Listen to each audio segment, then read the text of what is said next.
So the original Highlander was a film that had a very inconsistent release strategy, with different versions being released in different markets on different formats at different points in time. So the version you're watching may not be the version you think you're watching. So let me break down the numerous versions of Russell Mulcahy's Highlander.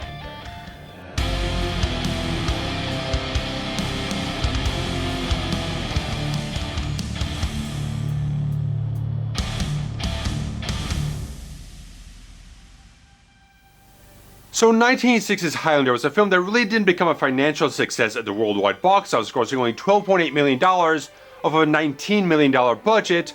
And even though you had this white-hot band of Cream coming off their Live Aid performance in 1985, contributing major songs to the soundtrack, turned a little big album sales for them and a lot of critical acclaim for the band, but really kind of impacted the film on a marketing level as much as they thought. But the film did perform very well in Europe. A lot better than it did in the United States, yet that's due to two major factors. One, the United States distributor was 20th Century Fox and put together a very poor marketing campaign for this thing. The poster for it was very weirdly uninspired in that regard. This weird black and white image of just Christopher Lambert's face, kind of not reflecting the vibes of the film whatsoever, not really getting it in any type of way. And a lot of people kind of regard the marketing campaign in general, with the print ads and the TV spots and the trailers, really didn't hook people in. It really wasn't representing the film in the strongest way possible, so there was that. And the bigger contributing factor, which affected a lot of the critical reviews and stuff like that, which were very divided across the Atlantic Ocean there, was that the producers of the film, Panzer and Davis, did cut the film down for the United States market, cutting about 6 or 7 minutes on the entire film, which cut a lot of subplots, a lot of things that kind of enriched the story overall, really kind of expanded out and make things feel like they connected a little bit better overall on a tonal and character and kind of conceptual level in that regard. And there's a lot of different things that happen there, because there is, one, the US theatrical cut, there's the international cut, but there's also a French version that kind of combines, it kind of has different aspects of both of those. And then there's the 10-year anniversary director's cut, which came out, which kind of still shifted things off. Mainly was the international cut, but made a few additional changes here and there to kind of conform to what the franchise had become after the couple of sequels, and especially the television series that launched with Agent Paul as Duncan MacLeod. Just kind of did some finagling here and there to kind of shift things around in terms of the conceptual things they employed later on in the franchise to kind of get it in line, so it kind of reflect more things in retrospect, kind of retconning certain things in that regard. But it's a very interesting thing how all these things kind of gotten jumbled up over points in time, where the main thing right now is the fact, if you look at the 4K edition, it says director's cut. It's not the director's cut. It's the international version. The director's cut hasn't been seen since standard definition video. And it's a very interesting thing to kind of clear up the kind of weird marketing things in that regard, and which versions exist on what different formats and what different countries in this whole thing. They're going to clear that up, at least kind of point out some specific differences that really kind of delineate one version from the next. And this really starts that entire trend for the entire franchise here, because every single Highlander movie has multiple different versions of it. Of course, I already covered Highlander 2 years ago. You can go look and see how I deconstructed that web of confusing mess.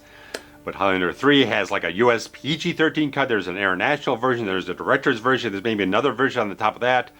Highlander Endgame has like 2 work prints and a theatrical version and a producer's cut. The source has at least 2 different versions on it. That was one that was like bootlegged in Russia, and then the standard version. I don't think either version is probably very good at all. But the fact is, it just starts this weird trend where like there's distributors and studios and producers and the directors all kind of not agreeing exactly which version is the definitive version upon initial release of the film, and creating all these different things that are very confusing for the franchise to kind of track down and delineate and figure out exactly which version is the best one. Of course, collecting everything gets a little difficult when they kind of go out of print and they don't get carried over to newer formats. But of course, the story with the original Highlander starts back in January of 1986, where he got a French film festival screening before its initial release in the United States in March of 1986, and then a proper wide release in France later on that month. But it wasn't until June of 1986 where it started getting other wider releases in other markets. So the US theatrical version runs about 110 minutes long, with the French version running about 2 minutes longer than that, and the international cut / director's cut running about 116 minutes long because there's no real difference in footage any type of way. It's mainly audio differences between the two different versions, plus some additional little digital tweaking on some points in time. But since most people would be mostly familiar with that longer version of the film because that's the one available on Blu-ray, one available on 4K, most streaming sites would probably be running that 116-minute version. Kind of want to focus in on the audio differences that were done when they did the 10th anniversary director's cut release on Laserdisc and VHS, and later on, the Immortal Edition DVD set, which contained a bonus CD, which had 3 Queen tracks, including an extended version of 1 Year of Love, which has never been released anywhere else since or before. Plus included all the Queen music videos at the time, so really good set. But let's start out in the 1996 Laserdisc release, where they did a new 6-track remix the entire thing from the original A and B magnetic stereo tracks, which features a lot of new sound effects and some dialogue changes and a few other minor things that happen here. Like I said, as the franchise has gone on and expanded a little bit with the TV series and some of the other sequels, some concepts got changed and some things they wanted to conform back to what the franchise has become now, so it kind of made a little bit more sense in the context of everything, kind of conformed all the different tropes and stuff like that they had built up at this point in time to kind of retroactively fit it into all that type of stuff.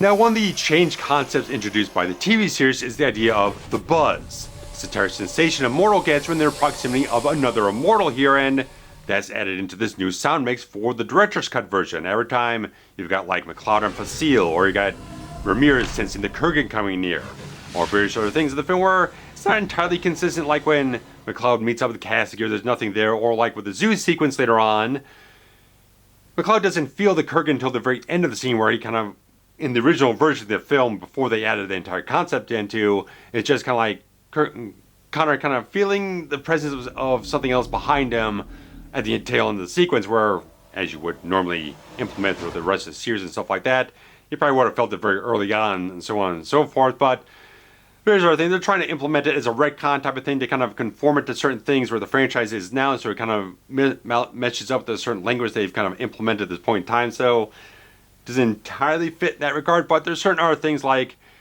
right after McCloud kind of takes out Facile early on in the film, they had a few extra sound effects, like when you see that sort of lightning kind of crawling up over the hubcap, stuff like that. The lightning sound effect is kind of a little bit more emphasized. They kind of added a few other little things in here and there that kind of just make it mesh up much more with a sound effect that goes with the visual of the entire thing. And after the Kurgan takes Ramirez's head, they added additional sound effects into it to kind of enhance the entire thing of him taking his head and gaining the power and stuff like that. So just a little bit more kind of like electrical shock sound effects in that regard that just amplify the style of the sequence. Even though like maybe some of the same sound effects are used, but they're kind of punched up a little bit more here and there. They sound just a slight bit more bombastic to a certain degree. Or when you get into that World War II flashback sequence with McCloud, he meets up with Rachel, the sound of the machine gun's been changed, and it doesn't sound quite as punchy.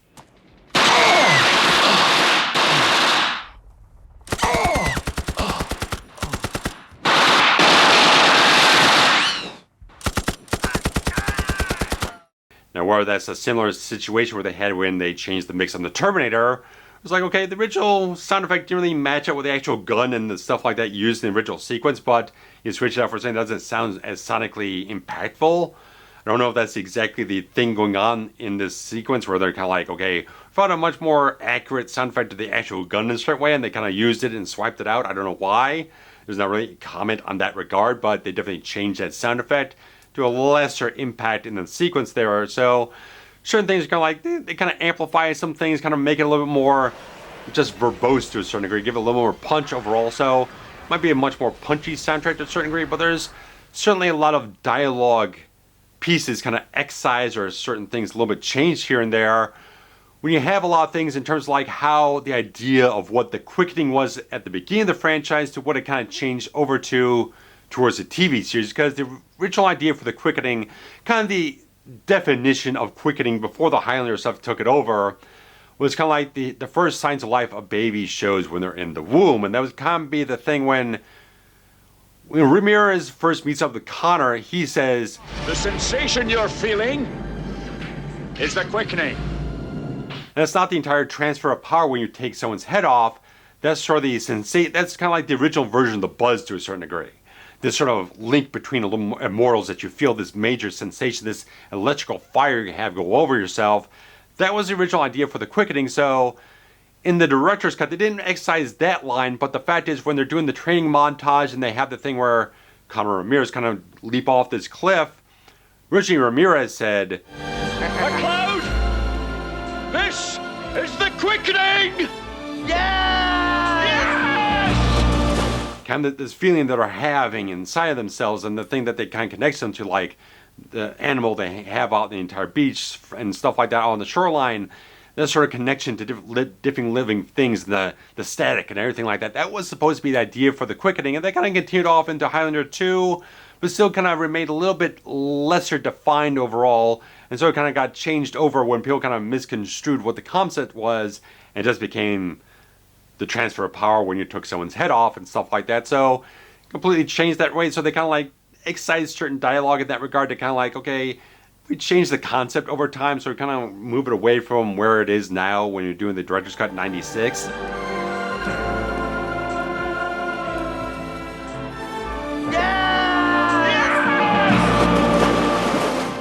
And certain other lines of dialogue do get excised here, like when Ramirez knocks Conor over in the boat and he's kind of underwater, and they kind of like had original concept like, oh, well, mortals, they can't drown because they're mortal and stuff like that. That really didn't carry over until later in the franchise. And so they kind of removed little pieces of dialogue saying, I can breathe. I'm gonna split you in half. These get removed in the director's cut.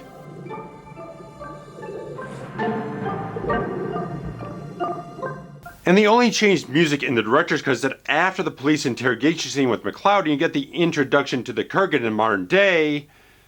The guitar intro to Gimme the Prize doesn't happen there. They removed it until Kurgan actually puts the tape in the player and the song begins properly in that regard. So that pretty much covers all the audio differences in terms of what was done for the director's cut, but there's one little thing added, one thing present in the US theatrical cut that happens at the very end of the film after Conor has absorbed the prize. So he's falls down on the ground and Brenda comes over to him, and there's an extra piece of dialogue there, which I really, really like. I want to go home.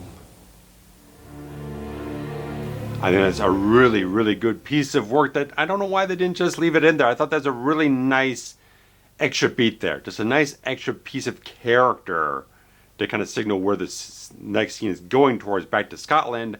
I think it's just a really nice beat there. I just don't know why it's only present in the theatrical cut. In the US, of course, got dubbed over in the French version, where Christopher Lambert, being natively French in that regard, actually did all his dubbing for the first two films in the French market. Je veux rentrer chez moi.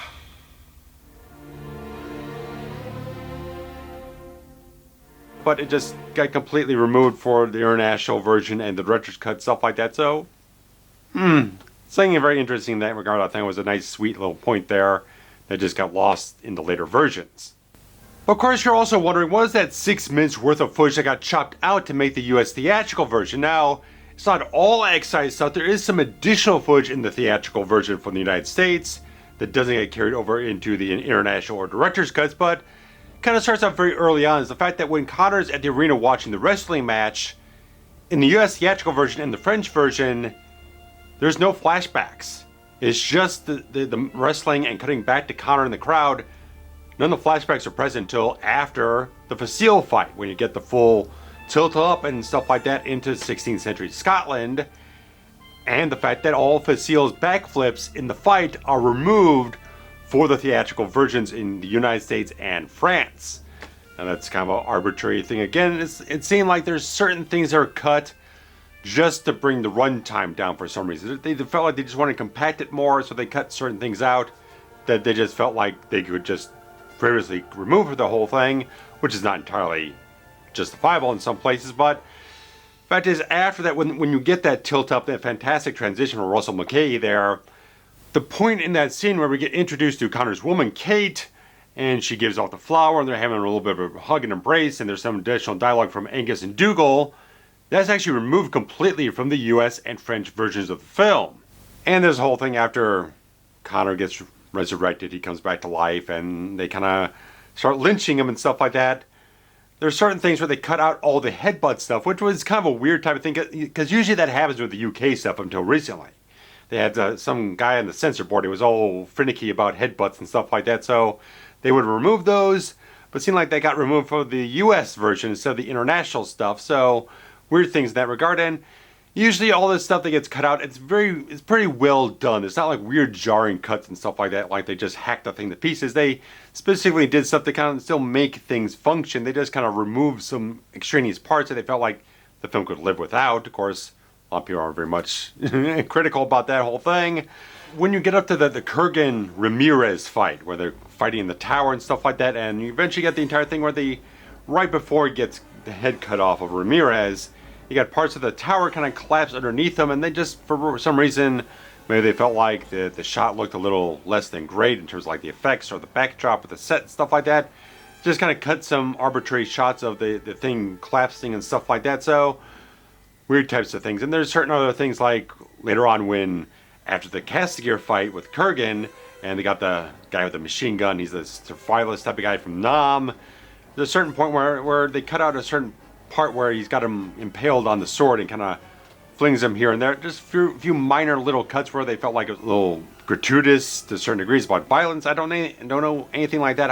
What motivated certain cuts they made is really much kind of a mystery in certain regards here. So obviously, when they made the director's cut, they rescinded all that type of stuff and realized the longer version was the better version of the film.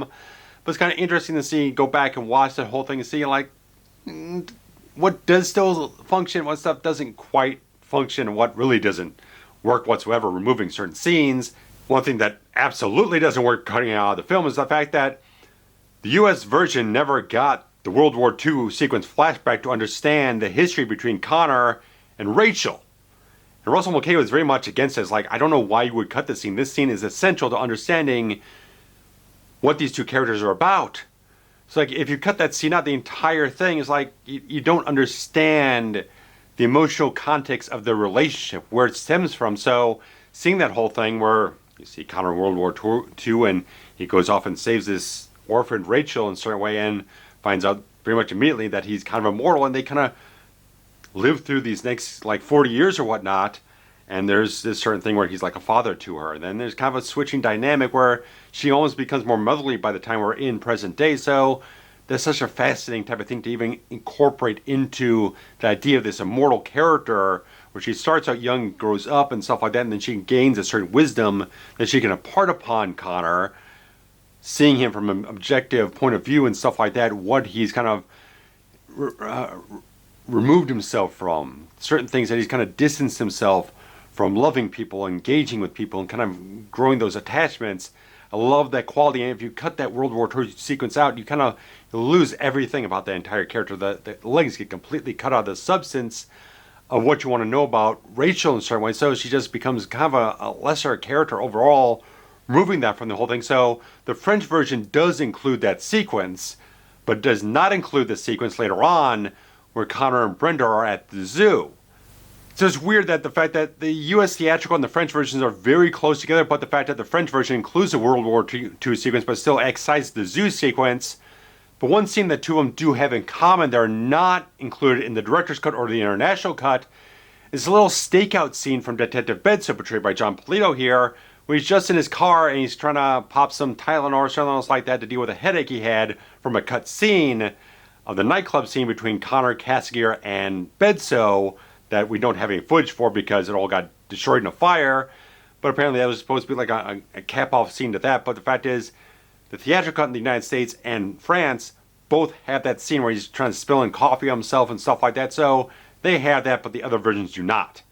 Now, the French version was released on Laserdisc, VHS, and there was an attempt to put it on DVD, but the fact of the matter is, just like the international cut of the film, just chopped it down to kind of approximate the French theatrical version, but it didn't include any of the additional footage that was present in that version of the film. So if you want that proper version, you have to go back to the old analog video formats, but technically two theatrical versions released in French. One was the dubbed version, which we've been talking about, and one was a subtitle version with an English language soundtrack. So that was just the US theatrical version without the World War II sequence added into it. So a bit of a different type of thing depending on which the screening you went to. You got a bit of a different version of the film, and so another complicated thing to add to the legacy of this entire film. And with the entire flashback to the duel on Boston Common with Castigier and McLeod, they actually cut out the end of the sequence where Bassett turns the gun on his own assistant and shoots him in the back. That's gone from the US and French versions of the film. There was always like three major things I always noticed when I eventually saw the director's cut or international cut. It was the World War II sequence, the Zeus sequence, and the fact that during the church sequence with the Kurgan licking the priest's hand. And they felt like maybe that was a bit too far for North American audiences to kind of digest to a certain degree. They felt like maybe a little too much, maybe a little too objectionable. So they removed that from that version of it. But it was one of those things that really stuck out in your head when you saw that version finally. So it's like always those three sequences that really had the most impact as character scenes or something else like that that stuck out the most. So really kind of interesting thing on that regard.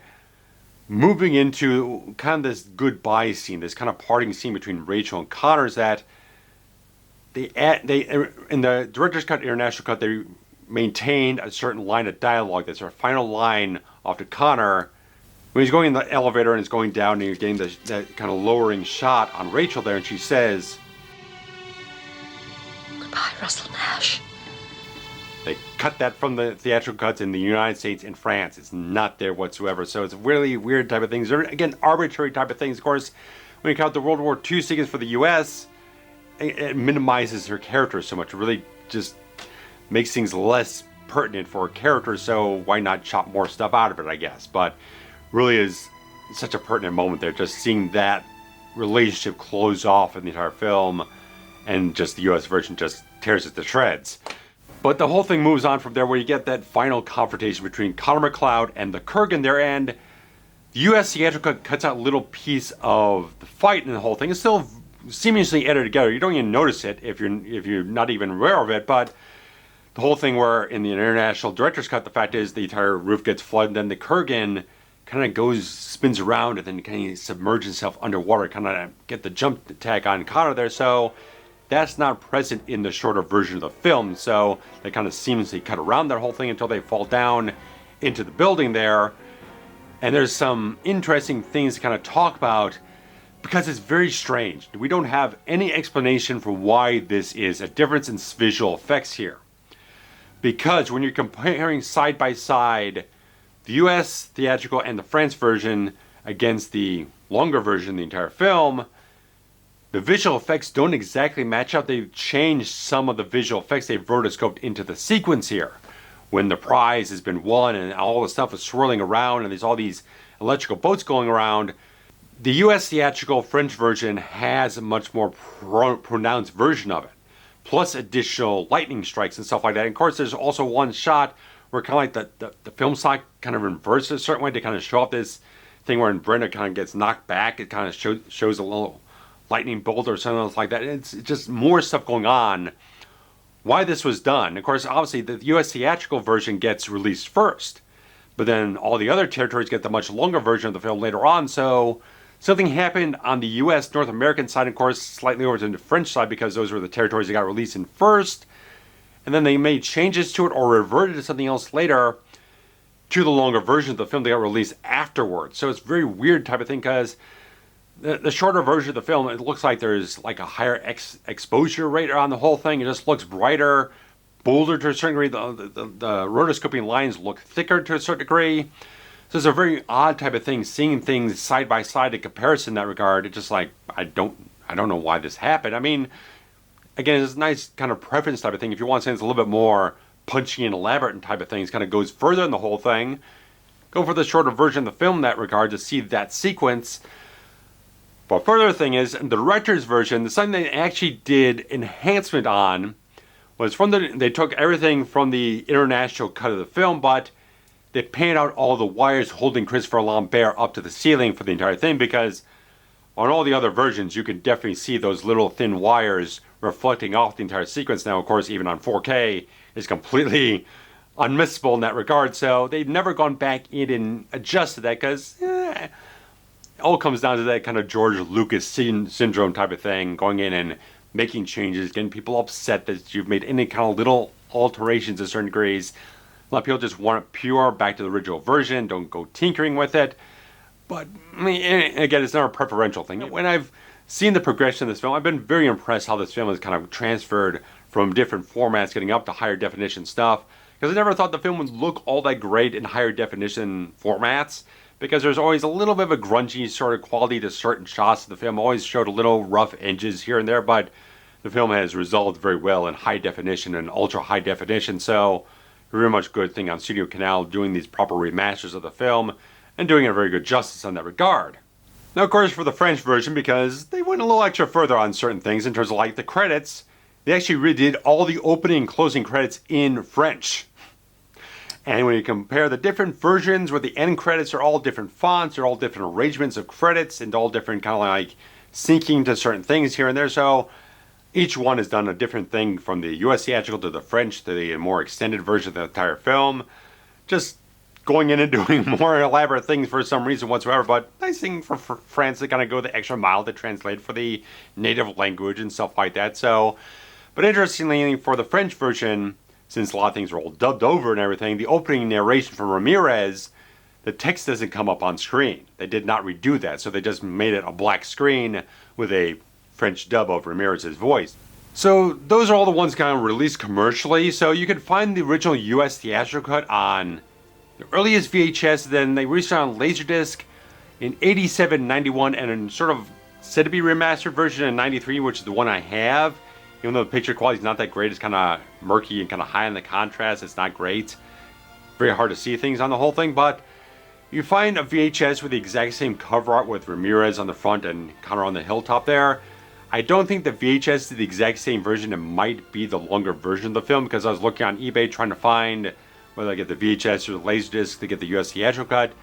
Checking the runtimes on the back, and it wasn't entirely consistent, so I think that might have been released later on. But when I did have the director's cut on VHS, it had a really nice embossed sort of cover in a certain way. It was really, really nice. And of course, the international version has been very, very much the easiest one to find. It's the one on Blu-ray, the one on 4K, one on probably most streaming sites. You can find it extremely easily, and of course, I think it was the first Lionsgate DVD version, was around 07, 09 or something else like that, because it has the same DTS ES 6.1 soundtrack on it. I believe that's still the director's cut version of it. So director's cut never made the transfer over to HD. Whenever they went off the Blu-ray and 4K, it was exactly the international cut with that soundtrack. But of course, like I said, the Anchor Bay release for the Immortal Edition DVD, which had the bonus CD on it, that has the director's cut in anamorphic widescreen as well. But it's a comic collector's item, but it's a really nice piece of work. You really want to grab it for your collection because of the extra music, because of the Queen stuff, all the great stuff in that regard. Definitely want to grab it if you can grab it. But this kind of moves us over to the more sort of rare thing we have to talk about here, because there's another version of the film that is not commercially available. It was screened once, ever, in 2011 in Los Angeles at the American Cinematheque Egyptian Theater. And all this information comes from a fantastic channel here on YouTube called Highlander Heart. Go check him out. Grant does a fantastic piece of work on that channel. A lot of discussions, all these other things, really pinpointing some very fantastic information here, because a lot of this stuff comes from Davis Panzer, director of New Media, Korean Michael Damashki, who I got in contact with through Ewan, HippieDalek, the guy who worked with me so much on the Highlander 2 video, guy doing the restoration on the European cut of that film. It's been a great resource for everything, and he introduced me to Highlander Heart and all these different things, so everything's come off such a great way, and Kareem just really put in a lot of stuff, because he is actually at that screening to talk about things, because if you have the Blu-ray, the 30th anniversary or the 4K Blu-ray, there are a number of deleted scenes with no audio on it. All these deleted scenes are in that cut of the film. They have not been able to secure this print again, because they call it the 70mm cut, but Kareem actually said it was a 65mm internegative. And this thing's screened as like a anniversary type of thing. I think Russell Mulcahy was there. I think Peter Davis was there, talking about the whole thing. And they probably hadn't seen the film, and Lord knows whatever. They weren't really aware of the fact they were watching a kind of unseen version of the film before. So running 119 minutes here, they have extra scenes here, including a lot of extra footage from the wrestling match beginning of the film. And there's some extended footage of a goodbye scene between Rachel and Connor there, where I think Rachel's kind of like asking him, like, what are you going to do now, and stuff like that, and just kind of this extra piece of emotion on top of everything else that's going on in the whole thing, give it a further substance, because Kareem said that it was probably one of Christopher Lambert's absolute best scenes, and it got cut from the film. And there's some additional fighting footage from Connor and the Kurgan on top of the roof and everything like that, and plus some additional visual effects of after the Kurgan gets his head chopped off, this entire swirling, glowing thing in that place of his head right before the prize is unleashed and everything. So there's a lot of interesting things in that regard. And plus a little kind of coda type of thing between Brenda and Connor, the whole thing, where I guess the dialogue didn't quite work off quite so well. So when you look at the ending scene, when they're back in Scotland and they're having a little bit of thing there, and it's all kind of Ramirez's voiceover, some voice feels a little kind of truncated to a certain degree. It doesn't feel quite as smooth between the edits in a certain way. So they did cut out a lot of dialogue that are going on between the whole thing, where I guess Brenda was kind of doing the reciprocating thing of when Connor did the whole thing with the wine bottle and everything, sniffing it and talking about everything that happened that year and stuff like that. She does kind of a reverse thing about a bottle that they opened from like 1973 or something else like that. Just talking about different things. So kind of interesting dialogue to a certain degree, but it kind of apparently played off a tad bit corny in a certain way. And of course, it just probably felt more right just to have the Ramirez voiceover and just close the thing off to a certain degree with the visual and the whole thing. So probably just kind of ruin the pacing and kind of trying to close out the film in kind of a succinct type of fashion instead of having it going on and on for a couple of minutes there.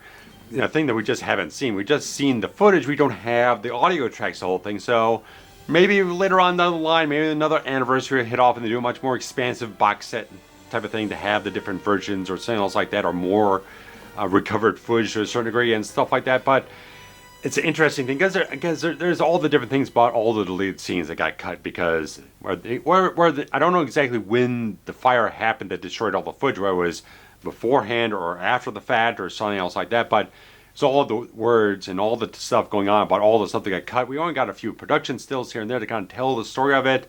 Of course, there's some scripts out there that you can read through and get a little more context on that regard. But it's all that different things. There's such a great swell of lore around Highlander, the production of it, the lost scenes, all these different things with this extended, even further extended version of the film, because you already have several different cuts that are not collected in any type of way. So even though people probably don't have as much like desire to watch the US theatrical cut, might be some people who do, and it would just be nice to have something just kind of collected in a certain way, to have everything preserved, to have everything available to see it just for posterity, just for that archival quality, or just kind of like have it to see a comparison. Maybe some people like certain things that flow better in the shorter cuts of the film. Here and there and everywhere, just like it's very interesting to go through this whole thing and just see these different versions, especially seeing all those audio changes for the director's cut they did. It's just like, it's interesting. I don't know if I prefer any of it. I do kind of like having as much of the film preserved as possible without making too many weird changes to it. So like I can still enjoy the original version without having the sort of retcon sound effects and stuff like that kind of amplify things and kind of conform it back into the status quo of the franchise. So this is when the franchise was just starting. It wasn't even intended to be a franchise. And then they created it and created a whole bunch of problems for themselves trying to figure that out. But just the fact is, keep it preserved in a certain way. It's nice to have the other version, that they have it out there. Grab the DVD if you can. If you find the Laserdisc, that's great. Because the fact is, the US Director's Cut Laserdisc is gorgeous. Triple gatefold type of thing. It looks stunning. I couldn't resist. I didn't need the thing at the time I found it, but I was like, I gotta have this thing because it looks wonderful. So they really put some effort into that release. They've really kind of tried to make a good effort pointing this film out every single time on new formats. Try to make it the very best it possibly can be. Always doing good things. I think everything from the step from the Director's Cut Laserdisc up to the Immortal Edition DVD, up to the Blu-rays, up to the 4K, they've done really remarkable jobs. They always kind of step up their game. Make new documentaries, new interviews, new commentaries. There's different commentaries on the Director's Cut versus the recent, more recent Blu-rays or whatnot. They're different commentary tracks attached to different versions of the film. So really want to collect all this stuff to really get the maximum amount of content from each one of them. At this point in time, I've already covered Highlander 2 in this same format. I've done reviews on Highlander 3 and a Highlander Endgame, plus earlier reviews on the first two films, so I've kind of maxed out the franchise to this degree, but very much a fan of the original TV series with Agent Paul.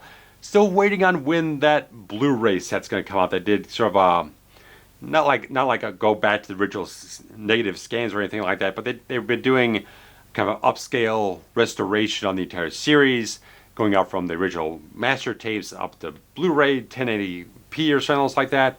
It's been kind of in a hovering pattern. We got some updates maybe like a year and a half ago or something like that, but we really haven't seen where the thing is going to go and when that's going to release, so we don't know exactly what the status is, but hopefully that news will come down in due time and we can be happy with that. So thanks so much, guys. There's always the Patreon to contribute something every month to get a little extra early access to everything like that, and plus a downloadable archive of every single audio commentary we've done on the channel, which is over 150 at this point in time.